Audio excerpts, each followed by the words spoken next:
প্রিয় বন্ধুরা, আসসালামু আলাইকুম। আজকে আপনাদের সামনে উপস্থাপন করছি সাম্প্রতিক সময়ে বিভিন্ন চাকরির পরীক্ষায় আসা বাংলা ভাষা ও বাংলা সাহিত্যের গুরুত্বপূর্ণ সব প্রশ্ন। সাধু ও চলিত ভাষার মূল পার্থক্য কোন পদে বেশি দেখা যায়? ক্রিয়া ও সর্বনাম পদে বেশি দেখা যায়। রাত্রিকালীন যুদ্ধ এর এক কথায় প্রকাশ কী হবে? সৌপ্তিক। শ্যামল ছায়া উপন্যাসের পটভূমি কী? বাংলাদেশের মুক্তিযুদ্ধ হচ্ছে শ্যামল ছায়া উপন্যাসের পটভূমি।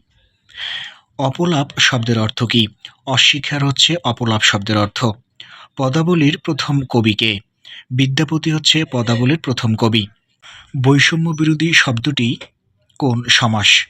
তৎপুরুষ সমাস। সাধু ভাষা সাধারণত কোথায় ব্যবহার অনুপযোগী?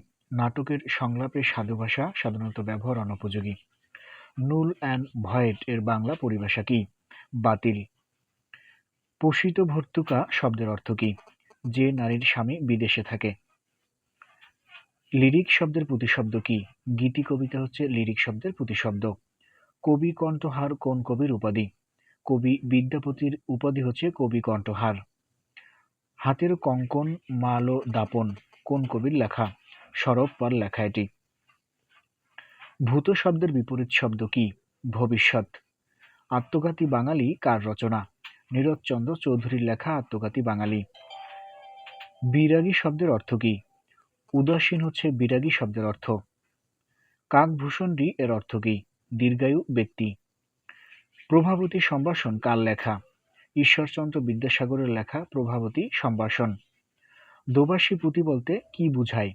কয়েকটি ভাষার শব্দ ব্যবহার করে মিশ্রিত ভাষায় রচিত পুঁথি। অনেক শব্দের অর্থ কি? অনেক শব্দের অর্থ হচ্ছে সৈনিক। রবীন্দ্রনাথ কোন কারক বাদ দিতে চেয়েছিলেন? সম্প্রদান কারক রবীন্দ্রনাথ ঠাকুর বাদ দিতে চেয়েছিলেন। বাক্যের ক্রিয়ার সাথে অন্যান্য পদের যে সম্পর্ক তাকে কি বলে? তাকে বলে কারক।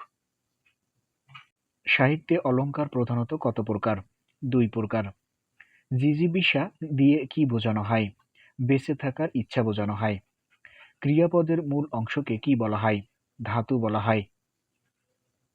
আমার সন্তান যেন থাকে দুধে ভাতে উক্তিটি কার? ঈশ্বরী পাটনির। কাকে বাংলা গদ্যের জনক বলা হয়? ঈশ্বরচন্দ্র বিদ্যাসাগরকে বাংলা গদ্যের জনক বলা হয়। বাংলা ভাষায় কতটি খাঁটি বাংলা উপসর্গ রয়েছে?